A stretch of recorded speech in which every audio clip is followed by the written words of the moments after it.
Olá, a aula de hoje vai ser sobre variedades linguísticas. Essa é a terceira matéria de português cobrada no edital do EAN de 2020. Variedades linguísticas são as variações que a língua apresenta em relação às condições sociais, culturais, regionais, religiosas e temporais nas quais está inserida. E também percebemos que a língua vai sofrendo muitas variações com o tempo, com novas palavras surgindo e outras entrando em desuso. Então, é muito importante que você preste muita atenção nessa matéria para obter bons resultados na sua prova. Assim, a minha sugestão é que você leia tipos de textos de diversas fontes, buscando observar as variações linguísticas no decorrer dos textos. Faça exercícios, inclusive os exercícios complementares que estarão disponíveis na legenda desse vídeo, e continue estudando muito. Para você entender um pouco mais, eu vou explicar melhor sobre as variações linguísticas separadamente. Então vamos lá. A variação geográfica ocorre devido ao local em que o indivíduo se encontra. Eu separei alguns exemplos para você entender melhor. Por exemplo, o português falado no Sudeste é bem diferente do português falado no Nordeste, assim como o português falado no Brasil é diferente do português de Portugal, entre outros. Além disso, as diferenças podem ser de vocabulários, sonoras ou de construções frasais. Já a variação histórica ocorre em função do tempo. As palavras sofrem alterações, novas palavras surgem e outras entram em desuso. Eu separei alguns exemplos para você entender melhor.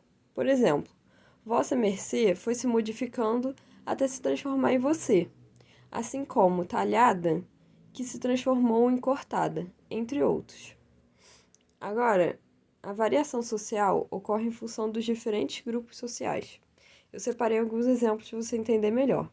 Por exemplo, no meio jurídico, utiliza-se uma linguagem mais técnica, específica. Entre outros exemplos, a variação situacional ocorre em função do contexto. O indivíduo, de acordo com a situação em que se encontra, adapta sua linguagem, podendo ser ela informal ou formal. Eu separei alguns exemplos para você entender melhor.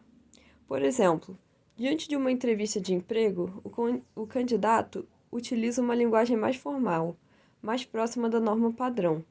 Mas, enquanto está junto com os amigos, ele utiliza uma linguagem mais informal. Então, para contextualizar essa aula, eu selecionei uma questão do Enem. Agora, dá um pause nesse vídeo e lê o texto. Assim que você terminar, eu vou ler a questão e explicar a resposta. Então, vamos lá. Questão 109.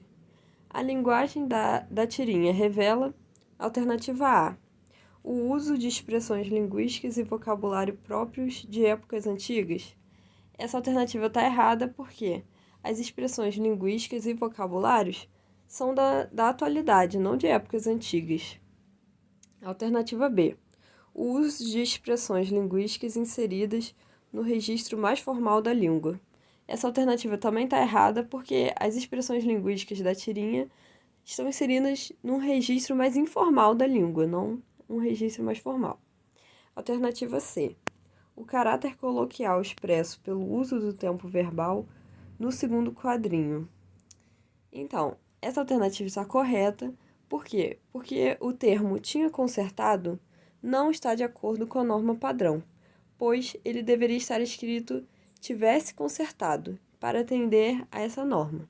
Além disso, a gente pode perceber que esse diálogo é entre amigos, então a linguagem utilizada está adaptada ao contexto, que aprendemos quando vimos a variação linguística situacional. Alternativa D, o uso de um vocabulário específico para situações comunicativas de emergência. Essa alternativa está errada porque o vocabulário empregado não se configura como específico para situações de emergências.